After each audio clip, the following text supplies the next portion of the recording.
Hi everyone, this is Neha from E27 and today we have with us Phil-Libin, CEO of Evernote, a very popular productive app. Thank you, Phil, for joining us. Thank you. Firstly, could you take us through Evernote's journey from releasing open beta in summer of 2008 to acquiring more than 4 million users? Yeah, it's been a real interesting ride. So we launched on TechCrunch in the U.S. We grew just through word of mouth, and I think we now have almost 5 million users in about 2.5 years. And the cool thing is, the big gamble we took is we decided not to build in any viral features in our product because we just didn't think it was a natural fit. Because Evernote is really just about your memory. It's everything that happens to you, and Evernote is for you. It isn't for your friends.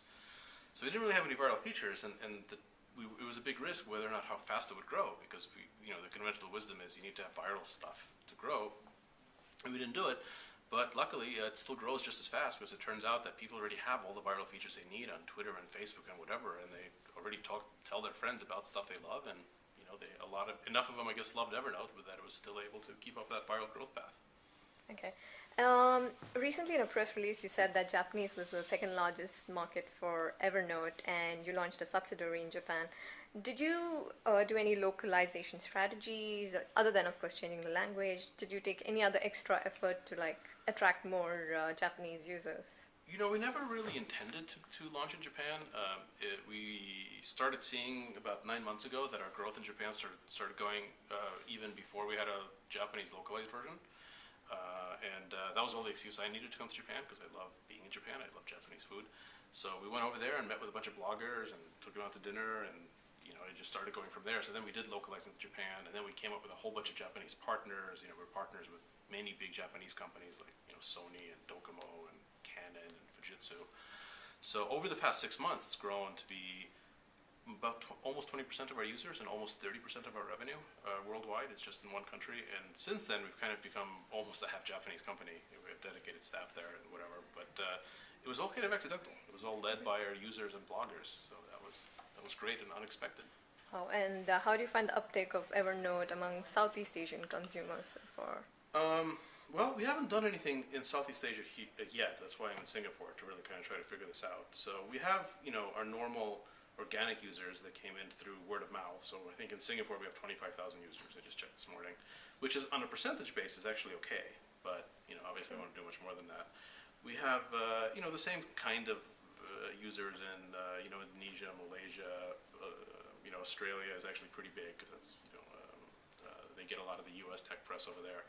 So our goal now is to really push Southeast Asia much harder. So we're going to try to figure this out. We're going to see what unique things do users in Asia want, what kind of partnerships do we need, and we'll really be focusing on this part of the world in the next few months.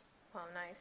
And you just mentioned in your talk that over here you found that people focus a lot on short-term greed rather than long-term greed. So what really makes you say that? Well, I wouldn't put it that way. I think, so I was talking about business models, by the way, not people, business models. So there's plenty of very greedy people in the U.S. Certainly don't think that there's any more greed in Asia than there is in the U.S. And there's many very greedy companies in the U.S. And I think the whole financial collapse in the past couple of years is very much due to companies focusing on short-term greed incorrectly. So what we do in the business model is we're trying to be long-term greedy, which means we look at the lifetime value. So we want an Evernote user to be using Evernote for the rest of their lives, even if they're using it for free. Because the longer they use it, the more their friends are going to bring to it, and the more likely they are to pay for it at some point. So in the long term, we maximize the value, but we don't push for any short-term returns. And I think what I meant to say was in the investment climate in Singapore, from what I've seen so far, and I've only been here a few days, the investment climate in Singapore tends to emphasize cash sooner, revenue sooner, cash flow positive sooner.